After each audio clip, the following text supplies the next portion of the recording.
Hi dear friends, welcome to I+ Training Solution.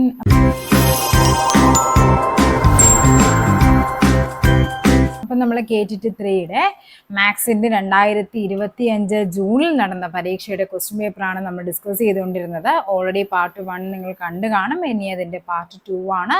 അതായത് 13ാമത്തെ question മുതലാണ് നമുക്കിനി ഡിസ്കസ് ചെയ്യാനുള്ളത്. നോക്കിക്കേ, എന്താണ് പറഞ്ഞിരിക്കുന്നത്? A sphere of surface area 500 pi square centimetre ആണ്. പൈ ആണിത്. Is cut into 2 equal hemisphere. ഇത് പൈ ആണ്. The surface area of each hemisphere in square centimetre is. അതായത് നമ്മളോട് പറഞ്ഞിരിക്കുന്ന എന്താണ്? ഒരു സ്ഫിയർ ഉണ്ട്, അതിൻ്റെ സർഫസ് ഏരിയ എന്ന് പറയുന്നത് തന്നിട്ടുണ്ട്. എത്രയാണ്? 500 പൈ സെന്റിമീറ്റർ സ്ക്വയർ ആണെന്ന് പറഞ്ഞിട്ടുണ്ട്. എന്നിട്ട് പറയുന്നത് ഇതിനെ നമ്മൾ 2 ഈക്വൽ ഹെമിസ്ഫിയേഴ്സ് ആയിട്ട് നമ്മൾ അതിനെ കട്ട് ചെയ്തു. ഓക്കെ, ഇങ്ങനെ കട്ട് ചെയ്ത് കഴിയുമ്പോഴേക്കും അങ്ങനെ 2 എണ്ണം കിട്ടുമല്ലോ. ഇതിന്റെ സർഫസ് ഏരിയ ആണ് നമുക്ക് കണ്ടുപിടിക്കേണ്ടത്. ഓരോ ഹെമിസ്ഫിയറിന്റെയും സർഫസ് ഏരിയ എത്രയെന്നാണ് ചോദിച്ചിരിക്കുന്നത്. അപ്പൊ നമുക്കിവിടെ എന്താണ് അറിയാവുന്നത്? Surface area of A sphere എന്താണ്? സ്ഫിയറിന്റെ കേസിലാണെങ്കിൽ സർഫസ് ഏരിയ എന്ന് പറയുന്നത് ഇക്വേഷൻ എന്താണ്? 4 പൈ ആർ സ്ക്വയർ ആണ് ഇക്വേഷൻ എന്ന് പറയുന്നത്. അത് നമുക്ക് തന്നിട്ടുണ്ട്. അതായത് 4 പൈ ആർ സ്ക്വയർ എന്ന് പറയുന്നത് 500 പൈ ആണ്. ഇവിടെ നമുക്കറിയാം, ഇവിടുത്തെ പൈയും ഈ പൈയും തമ്മിൽ കട്ടായി പോകും. ആർ സ്ക്വയർ എന്ന് പറയുന്നത് ഇവിടെ എന്ത് വരും? 500 ഡിവൈഡഡ് ബൈ 4 എന്ന് വരും. ഓക്കെ, 500നെ 4 കൊണ്ട് ഡിവൈഡ് ചെയ്യുമ്പോഴേക്കും നമുക്കിവിടെ കിട്ടും. ഇവിടെ 1 തവണ അല്ലേ, ഇവിടെ ബാക്കി 1 വരും. ഇവിടെ 2 തവണ, ബാക്കി ഇവിടെ 2 വരും. 20ൽ 5 തവണ 125 ആണ് ആർ സ്ക്വയർ എന്ന് പറയുന്നത്. ഇവിടെ നിങ്ങൾ ആറിലേക്ക് എത്തേണ്ട കാര്യമില്ല. ആർ സ്ക്വയർ ഇപ്പം നമ്മൾ അടുത്ത സ്റ്റെപ്പ് വേണമെങ്കിൽ ചെയ്യും. ആർ ഈക്വൽ ടു √125 എന്ന് എഴുതി അതിനെ ഫാക്ടർ ഒന്നും നിൽക്കേണ്ട. കാര്യം നമ്മളോട് ചോദിച്ചിരിക്കുന്നത് എന്താണ്? പിന്നെ ഹെമിസ്ഫിയറിന്റെ സർഫസ് ഏരിയ ആണ് അല്ലേ. അപ്പൊ ഹെമിസ്ഫിയർ ആകുമ്പോൾ അതിന്റെ സർഫസ് ഏരിയയുടെ ഇക്വേഷൻ എന്താണ്? ഹെമിസ്ഫിയറിന്റെ 3 പൈ ആർ സ്ക്വയർ ആണ്. ഓക്കെ, 2 എണ്ണമായിട്ട് കട്ട് ചെയ്യുമ്പോൾ ഈ ഒരു ഏരിയയും കൂടി വരും. അപ്പൊ ഇവിടെ നമുക്ക് 3 പൈ ആർ സ്ക്വയർ ആണ്. അപ്പൊ ഇവിടെ എന്താണ് വരേണ്ടത്? 3 ഇൻറ്റു പൈ ഇൻറ്റു ഇവിടെ ആർ സ്ക്വയർ എന്ന് പറയുമ്പോൾ ഇവിടെ എത്ര വരും? 125 വരണം അല്ലെ. ആർ സ്ക്വയർ നമ്മൾ ഓൾറെഡി കണ്ടുപിടിച്ച് വെച്ചിട്ടുണ്ട്. അപ്പൊ ഇവിടെ ആൻസർ എത്ര വരും? 125 ഇൻറ്റു 3 എന്ന് പറയുന്നത് 375 വരും. 375 പൈ ആണ് നമ്മുടെ ആൻസർ എന്ന് പറയുന്നത്. അതായത് ഒരു ഹെമിസ്ഫിയറിന്റെ ടോട്ടൽ സർഫസ് ഏരിയ 500 ആയ ഒരു സ്ഫിയറിനെ, ഒരു ബോളിനെ നമ്മൾ 2 ഈക്വൽ ഹെമിസ്ഫിയേഴ്സ് ആയിട്ട് കട്ട് ചെയ്തപ്പോൾ നമുക്ക് കിട്ടിയത് എന്താണ്? 2 ഹെമിസ്ഫിയർ കിട്ടും. അതിന്റെ ഓരോന്നിന്റെയും ഏരിയ എന്ന് പറയുന്നത്, സർഫസ് ഏരിയ എന്ന് പറയുന്നത് 375 പൈ ആണ് ആൻസർ ആയിട്ട് വരേണ്ടത്. ഓക്കെ, നെക്സ്റ്റ് നോക്കാം. 4 friends A, B, C, D started a business and earned a profit of rupees 30,000. They shared in according to their investment. A, B, C and D had invested in the ratio 2:5:4:3. What is the profit share of A and B together? Rupees 20,000, 50,000, 70,000 and 7,000. എന്താ പറഞ്ഞിരിക്കുന്നത്? എയും ബിയും സിയും ഡിയും 4 പേരാണ് ഒരു business start ചെയ്തത്. അവർക്ക് കിട്ടിയ പ്രോഫിറ്റ് എന്ന് പറയുന്നത് എത്രയാണ്? 30,000 ആണ് പ്രോഫിറ്റ് എന്ന് പറയുന്നത്. ഇനി അവരുടെ ഷെയർ, അതായത് എ എന്ന് പറയുന്ന ആള് ആ ടോട്ടൽ ഷെയറിന്റെ 2% അല്ലെ 2 ഭാഗമാണ് അയാൾ ഇൻവെസ്റ്റ് ചെയ്തിരിക്കുന്നത്. അതാണ് മീൻ ചെയ്യുന്നത്. അതായത് 2:5:4:3 ആണ് റേഷ്യോ എന്ന് പറയുന്നത്. നമ്മളോട് ചോദിച്ചിരിക്കുന്ന എന്താണ്? എക്കും ബിക്കും കൂടി എത്ര രൂപയാണ് ഷെയർ ആയിട്ട് കിട്ടിയതെന്നാണ് ചോദിച്ചിരിക്കുന്നത്. ഇങ്ങനത്തെ ക്വസ്റ്റ്യനിൽ നോർമലി ചോദിക്കുന്ന എക്ക് മാത്രം എത്ര കിട്ടി, അല്ലെങ്കിൽ ബിക്ക് മാത്രം എത്ര കിട്ടി, അങ്ങനെയും എടുത്ത് ചോദിക്കാറുണ്ട്. ഇവിടെ ചോദിച്ചിരിക്കുന്നത് എന്താണ്? ടുഗദർ ആണ്. എ ആൻഡ് ബി ടുഗദർ എന്നാണ്. അപ്പൊ ഇവിടെ നമ്മൾ ചെയ്യേണ്ടത് 30,000 റുപ്പീസ് ആണല്ലോ ടോട്ടൽ എന്ന് പറയുന്നത്. ഓക്കെ, അതിന്റെ ഇപ്പൊ എ മാത്രമാണെങ്കിൽ ഇത് ആദ്യം ഇത് ടോട്ടൽ ചെയ്യുക. ഇവിടെ എത്ര വരും? 5 3 8 8 4 8 8 4 12 12 2 എന്ന് പറയുമ്പോൾ 14 വരും.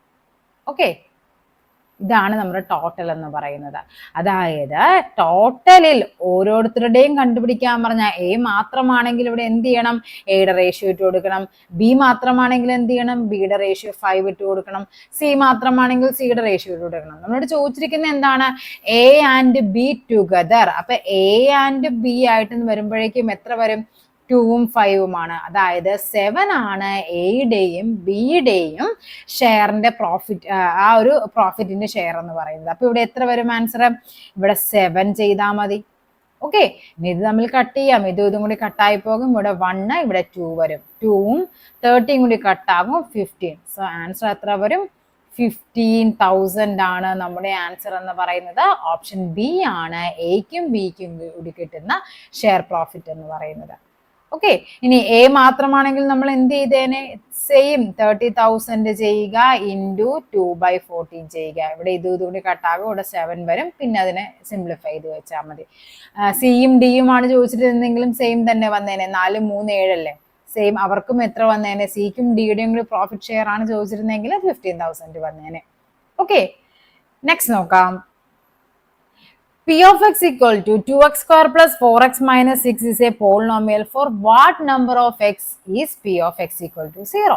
P of x 0 ആകുന്നത്, അതായത് നമുക്കൊരു പോളിനോമിയൽ തന്നിട്ടുണ്ടല്ലേ, അതില് P of എക്സിന് ഏത് വാല്യൂ കൊടുക്കുമ്പോഴാണ് ഈ പറയുന്നത് 0 ആണെന്നാണ് ചോദിച്ചിരിക്കുന്നത്. ഓരോന്നിലേക്ക് സബ്സ്റ്റിറ്റ്യൂട്ട് ചെയ്യുക.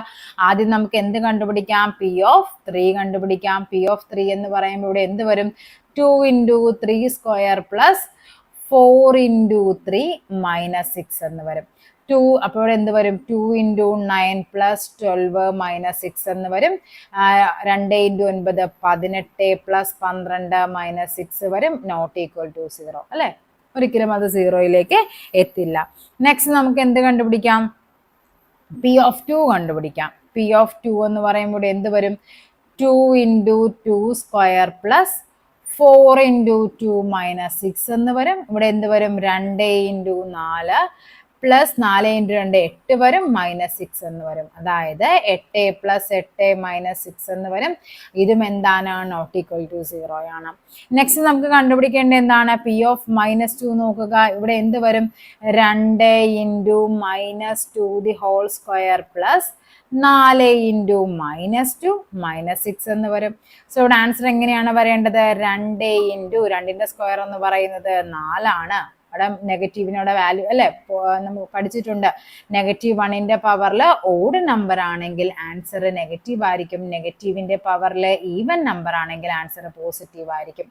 ഇനി ഇവിടെ എന്ത് വരും, അടുത്തത് -8 എന്ന് വരും, -6 എന്ന് വരും. അവിടെ ആൻസർ എങ്ങനെയാണ് വരേണ്ടത്, 2 into 4 8 - 8 - 6 എന്ന് വരും.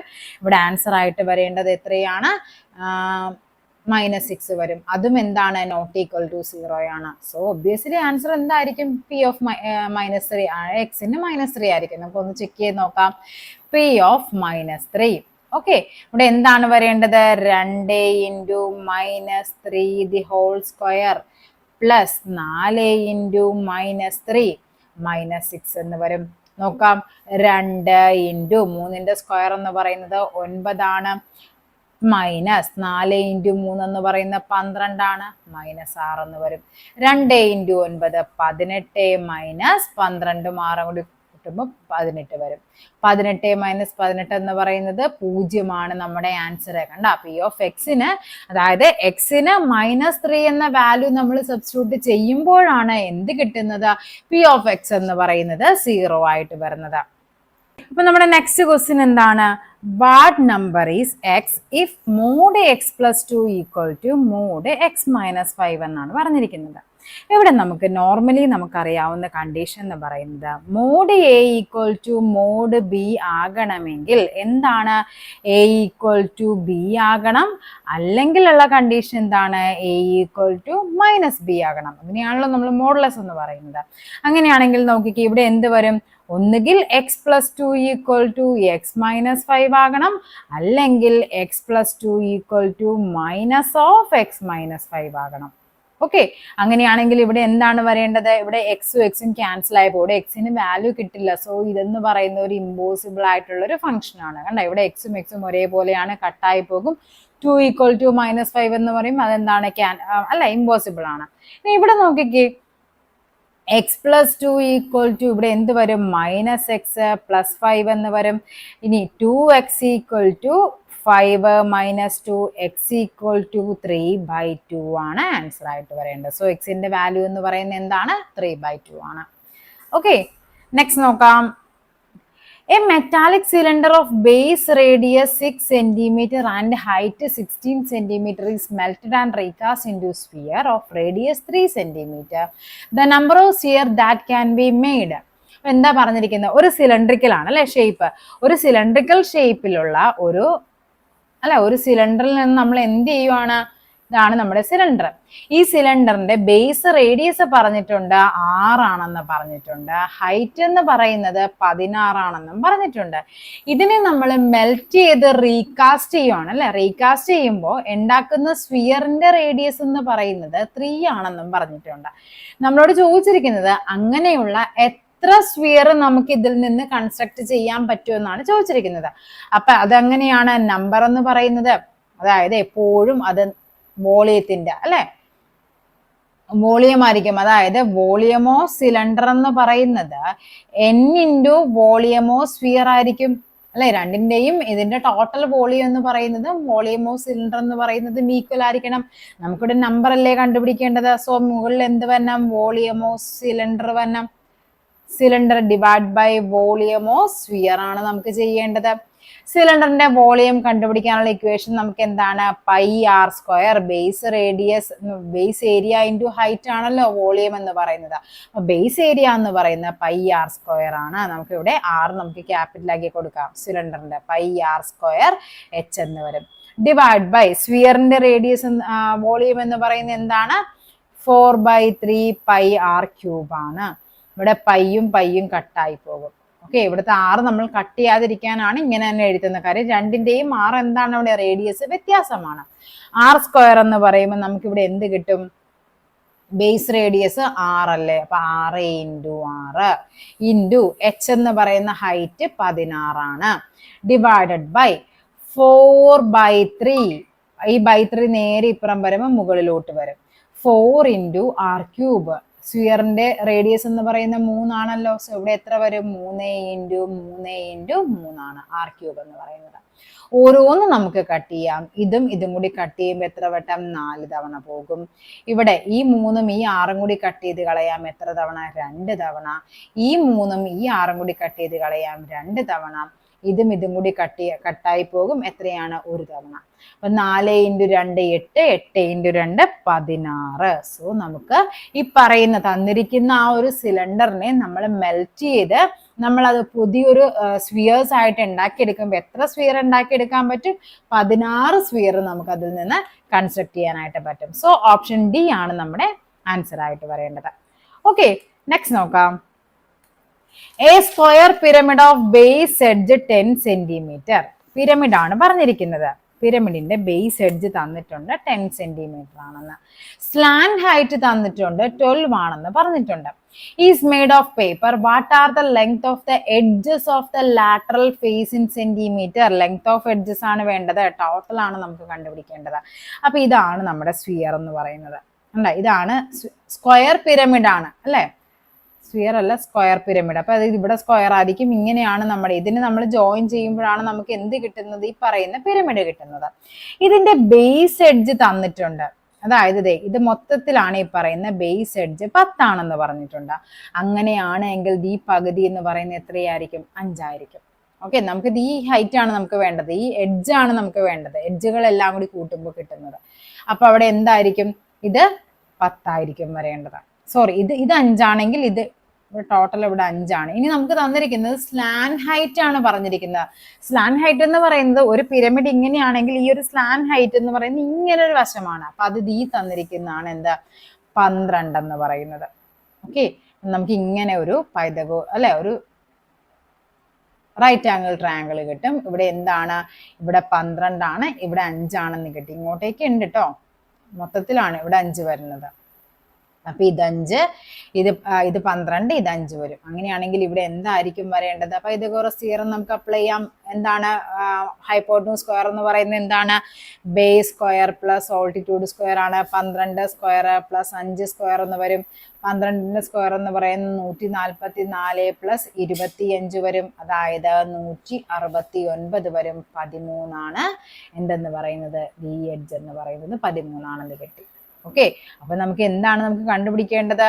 ഇത് 13 ആണെങ്കിൽ ഇപ്പുറവും എന്തായിരിക്കും? 13 ആയിരിക്കും. അതിന്റെ ലാറ്ററൽ ഫേസസ് അല്ലേ നമ്മളോട് ചോദിച്ചിരിക്കുന്നത്. അപ്പൊ എന്തൊക്കെയാണ് വരേണ്ടത്? താഴെ സ്ക്വയർ ആണ്, അവിടെ എല്ലാം 13 ആണ്. പിന്നെ വരുന്നത് 13 13 അല്ലെ? ഇവിടെ 10, ഇവിടെ 13 ആയിരിക്കും എല്ലായിടത്തും. സോ ആൻസർ വരേണ്ടത് 10 13 13 ആണ്. എന്താ ഈ ഒരു ഫേസിന്റെ ഇത് 10, ഇത് 13, ഇത് 13. ഇതാണ് നമ്മളോട് ചോദിച്ചിരിക്കുന്നത്. ഓക്കെ, നെക്സ്റ്റ് നോക്കാം. Observe the picture of a hall. It has been divided in a line. One part of the hall is a stage of length x and breadth y. The remaining area of the hall is a square. What are the total area of the hall? ഇവിടെ തന്നിരിക്കുന്നത് നമുക്ക് ഇങ്ങനെ ഒരു നീളത്തിലൊരു എന്താണ് ഒരു hall തന്നിട്ടുണ്ട്. ഇതിൻ്റെ ഇവിടം വരെയുള്ളത് നമുക്ക് എന്താണ്? ഇത് നമുക്ക് സ്റ്റേജ് ആയിട്ട് കൂട്ടാം അല്ലെ? ഇതെന്ന് പറയുന്നത് എന്താണ്? ഇതിൻ്റെത് എക്സ് ആണ്. ഇത് ടോട്ടൽ ഇത് ഇവിടം വരെയും എന്താണ്? വൈ ആണെന്നും പറഞ്ഞിട്ടുണ്ട്. എന്നിട്ട് അവർ പറഞ്ഞിരിക്കുന്നത് ഇതിന്റെ ബാക്കിയുള്ള പോർഷൻ എന്ന് പറയുന്നത് ഒരു സ്ക്വയർ ആണെന്നാണ് പറഞ്ഞിരിക്കുന്നത്. നമുക്ക് വേണ്ടത് total area of the whole ആണ്. അത് ഇങ്ങനെയായിരിക്കും വരേണ്ടത്. ഓക്കെ, ഇതൊരു സ്ക്വയർ ഫോമിൽ വേണം. അപ്പൊ നമുക്കറിയാം ഇത് എക്സ് ആണെങ്കിൽ ഇതും എന്താണ്? എക്സ് ആണ്. ഇതൊരു സ്ക്വയർ ആണെങ്കിൽ ഇത് എക്സ് ആണെങ്കിൽ ഇത് എക്സ് ആണ്, ഇത് എക്സ് ആണ്, ഇത് എക്സ് ആണ്. സോ ഇതിന്റെ ഏരിയ എന്ന് പറയുന്നത് എക്സ് സ്ക്വയർ ആണ്. ഇത് എക്സ് ആണ്, ഇത് വൈ ആണെന്ന് പറഞ്ഞിട്ടുണ്ട്. സോ ഇതിന്റെ ഏരിയ എന്ന് പറയുന്നത് എക്സ് വൈ ആണ്. നമുക്ക് ടോട്ടൽ അല്ലേ കണ്ടുപിടിക്കേണ്ടത്. സോ എന്ത് വരും? എക്സ് വൈ ഇതിന്റെ ഏരിയ പ്ലസ് ഈ സ്ക്വയറിന്റെ ഏരിയ, അതായത് X Y plus X square എന്ന് വരും. ഏതാണ് ഓപ്ഷൻ? ഓപ്ഷൻ സി ആണ് നമുക്കിവിടെ ആൻസർ ആയിട്ട് വരേണ്ടത്. X square plus X Y എന്നുള്ളത്. ഓക്കെ, എളുപ്പമുള്ള ക്വസ്റ്റ്യൻ ആയിരുന്നു. നെക്സ്റ്റ് നോക്കാം. The base radii of 2 cone, 2 cone ആണ് പറഞ്ഞിരിക്കുന്നത് അല്ലെ? Are in the ratio 5:3 and their height are equal. Height എന്താണ്? ഈക്വൽ ആണ്. ഓക്കെ, ഇനി എന്താ പറയുന്നത്? റേഷ്യോ ഓഫ് ദ റേഡിയസ് ആണ് വ്യത്യാസം. ഒന്ന് 5 മറ്റേത് 3 ആണ്. 5:3 എന്ന റേഷ്യോയിലാണ്. വോളിയം തന്നിട്ടുണ്ട് 570 ക്യൂബിക് സെന്റിമീറ്റർ ആണെങ്കിൽ what is the volume of the second cone in cubic centimetre എന്നാണ് നമുക്ക് കണ്ടുപിടിക്കേണ്ടത് അല്ലെ?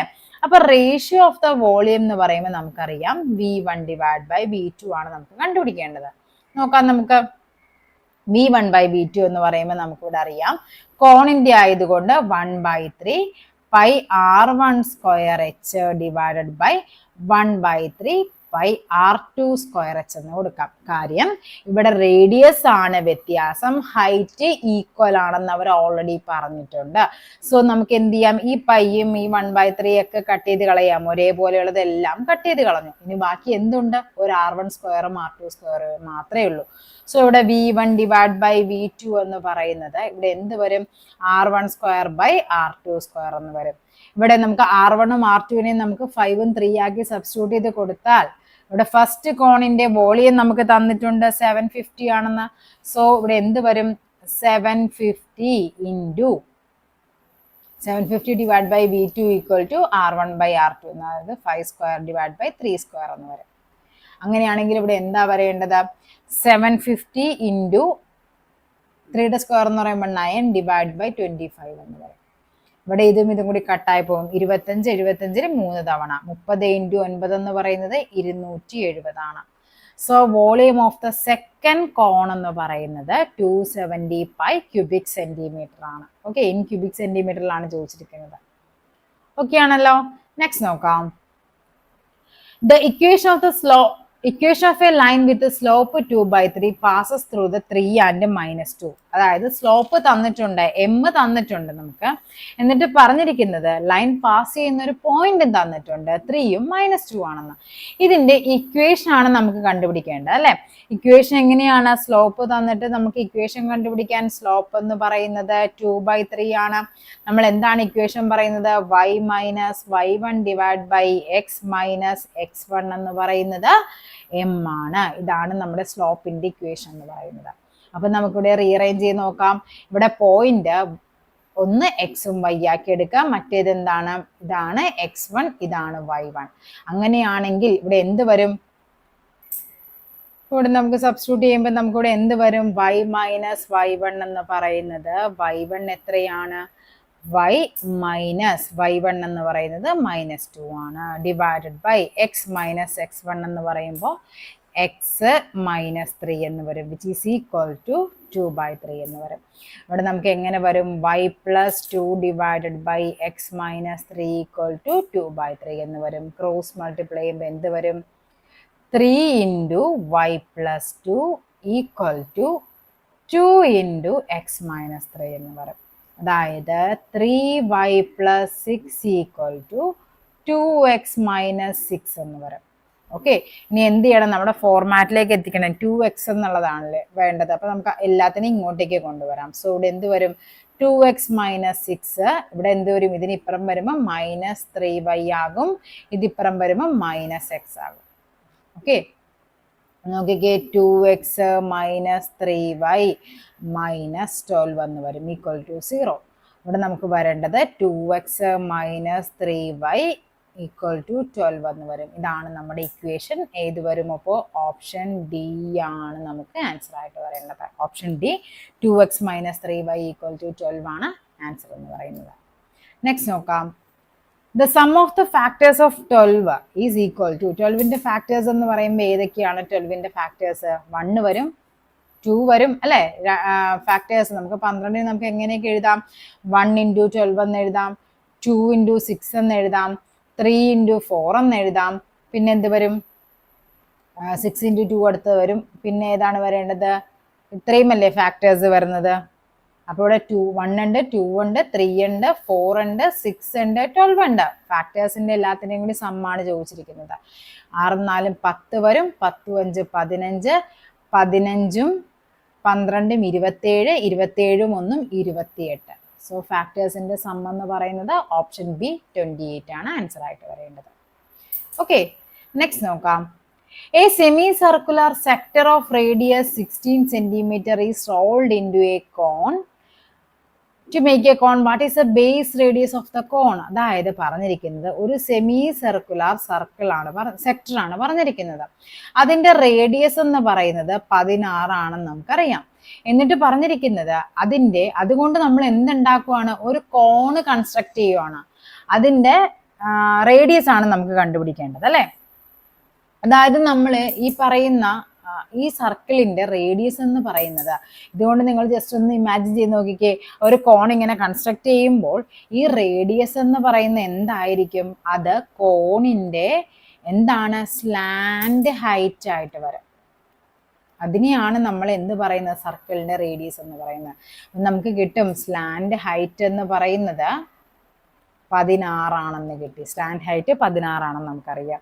ഇനി നമുക്കറിയാവുന്ന എന്താണ്? Arc length. ആർക്ക് ലെങ്ത് എന്ന് പറയുമ്പോൾ ഇക്വേഷൻ എന്താണ് വരേണ്ടത്?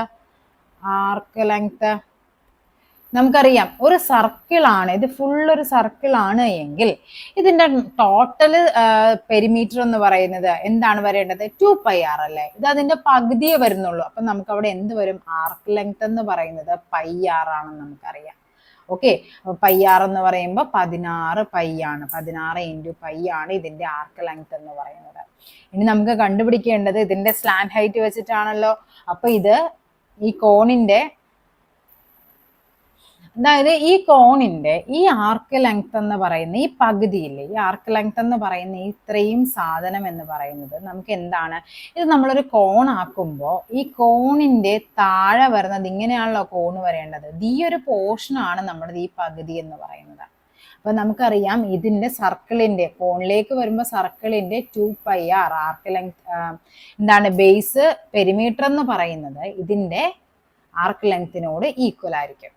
ഓക്കെ, അപ്പോൾ ഇവിടെ 2πr എന്ന് പറയുന്നത് 2πr എന്ന് പറയുന്നത് 16π ആണ് വരേണ്ടത്. പൈയും പൈയും കട്ടായി പോകും. 2r എന്ന് പറയുന്നത് 60 ആണ്. സോ r എന്ന് പറയുന്നത് ഇവിടുത്തെ ഈ r കട്ട് ചെയ്ത് കളയരുത്. 2 ഇത് r1 ഇത് r2 ആണ്. 2 2r ആണ്. 16 ഡിവൈഡ് ബൈ 2 എന്ന് വരും. അതായത് 8 സെന്റിമീറ്റർ ആണ് എന്തെന്ന് പറയുന്നത് ഇതിന്റെ ബേസ് റേഡിയസ് എന്ന് പറയുന്ന കോണിന്റെ ബേസ് റേഡിയസ് എന്ന് പറയുന്ന അപ്പോൾ 8 സെന്റിമീറ്റർ ആയിരിക്കും. ഓക്കെ, നെക്സ്റ്റ് നോക്കാം. The length of the adjacent sides of a parallelogram are 5 and 12 centimeter. The length of one of its diagonal is 13 centimeter. The area of the parallelogram പറഞ്ഞിരിക്കുന്നത് ഒരു parallelogram ആണ്. Okay, അതിന്റെ ഒരു edge ഒരു side 5ഉം ഒരു side 12ഉം ആണെന്ന് പറഞ്ഞിട്ടുണ്ട്. Length of its one of its diagonal, അതിന്റെ ഡയഗണൽ തന്നിട്ടുണ്ട് എത്രയാണ് 13 ആണെന്നും പറഞ്ഞിട്ടുണ്ട്.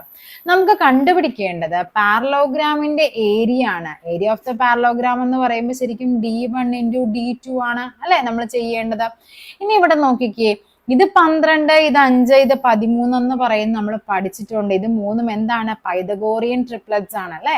അതായത് നമുക്കറിയാം 13ന്റെ സ്ക്വയർ എന്ന് പറയുന്നത് എന്താണ്? 12 സ്ക്വയർ പ്ലസ് 5 സ്ക്വയർ നമുക്ക് എഴുതാൻ പറ്റും.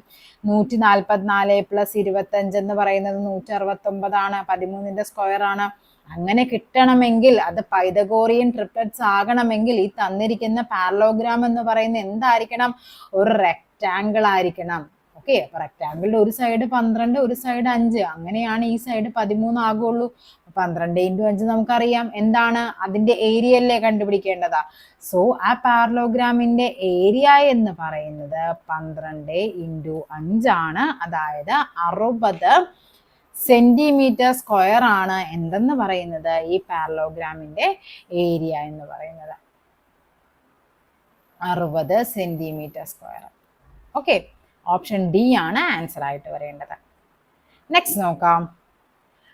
The surface area of a cube, ക്യൂബിന്റെ സർഫസ് ഏരിയ ആണ് പറഞ്ഞിരിക്കുന്നത്. Its volume in cubic centimetre. Volume നമുക്ക് കണ്ടുപിടിക്കണം. ക്യൂബിന്റെ സർഫസ് ഏരിയ എന്ന് പറയുന്നത് 216 ആണെന്ന് പറഞ്ഞിട്ടുണ്ട്. ക്യൂബിന്റെ സർഫസ് ഏരിയ കണ്ടുപിടിക്കാനുള്ള ഇക്വേഷൻ എന്താണ്? 6a² ആണ് ക്യൂബിന്റെ സർഫസ് ഏരിയ എന്ന് പറയുന്നത്. അതാണ് ഈ പറയുന്ന 216 എന്ന് പറയുന്നത്. സോ a² എന്ന് പറയുന്നത് 216 ഡിവൈഡ് ബൈ 6 വരും. ഇവിടെ എത്ര വരും? കട്ടായി പോകുമ്പോ 6 3 18, ബാക്കി ഇവിടെ 3 വരും. 6 6 36 a². സോ a എന്ന് പറയുന്ന എത്ര വരും? √36. അതായത് എത്രയാണ് വരേണ്ടത്? 6 ആണ് ആൻസർ ആയിട്ട് വരേണ്ടത്. ഇനി നമ്മളോട് ചോദിച്ചിരിക്കുന്നത് അതെന്താണ്? അതിന്റെ വോളിയം ആണ് അല്ലെ. വോളിയം എന്ന് പറയുമ്പോൾ എന്താണ്? a³ ആണ്. അതായത് 6³ ആണ്. സോ ഇവിടെ എന്ത് വരും? 6 × 6 × 6 എന്ന് പറയുന്നത് 216 ആണ്. ഓപ്ഷൻ ഡി ആണ് നമുക്കിവിടെ ആൻസർ ആയിട്ട് വരേണ്ടത്. ഈ 25 ക്വസ്റ്റ്യൻസ് ചെയ്തതിലും അത്യാവശ്യം വലിയ ബുദ്ധിമുട്ടുള്ള, നിങ്ങൾക്ക് ഈസി ആയിട്ട് ക്രാക്ക് ചെയ്യാൻ പറ്റുന്ന ഒരു എക്സാം ആയിരുന്നു അത്. അത്ര വലിയ നമ്മളെ കുഴപ്പിക്കുന്ന വിധത്തിലുള്ള ക്വസ്റ്റ്യൻസ് ഒക്കെ വളരെ കുറവായിരുന്നു. ഓക്കെ, ബാക്കിയുള്ള ക്വസ്റ്റ്യൻസ് നമുക്ക് അടുത്ത ക്ലാസ്സിൽ ചെയ്യാം. Thank you.